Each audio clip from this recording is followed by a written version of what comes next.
রাজনীতিবিদ, ঘটক এবং বেকার, যার নাই কোনো কাজ তিনি হচ্ছেন বেকার।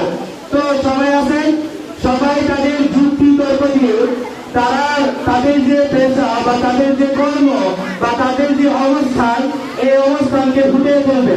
তো আমাদের আজকের এই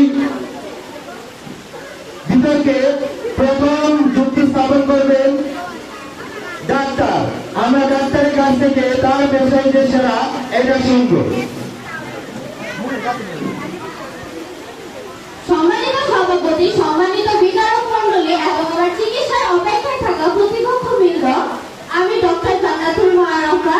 আমি আজকে ডাক্তারের পক্ষে দাঁড়িয়েছি।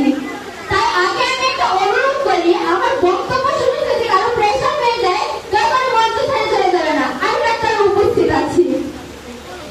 আজকে আমার প্রতিপক্ষ কারা?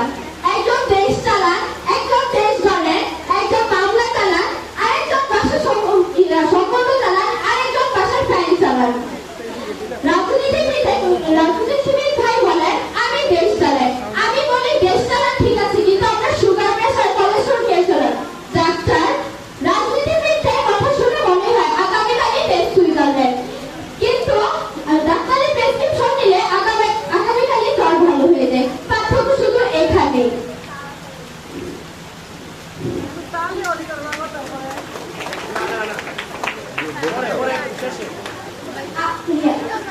রাজনীতিবিদ ভাই বলেন আমি আপনাদের পাশে আছি, কিন্তু অসুস্থ হলে জনগণের পাশে নেই, ডাক্তারের বেডের পাশেই থাকতে হয়।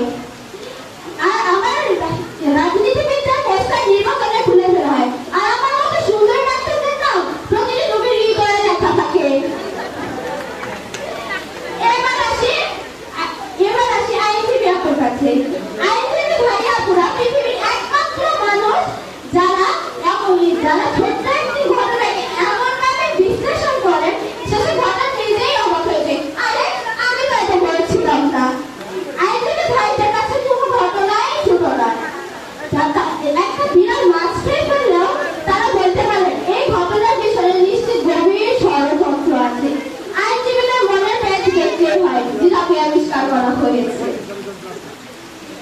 ইঞ্জিনিয়ার ভাইয়েরা ব্রিজ বানান, রাস্তা বানান, বিল্ডিং বানান, কিন্তু নিজের বইয়ের কমানো ডিজাইন আজ পর্যন্ত বানাতে পারেনি।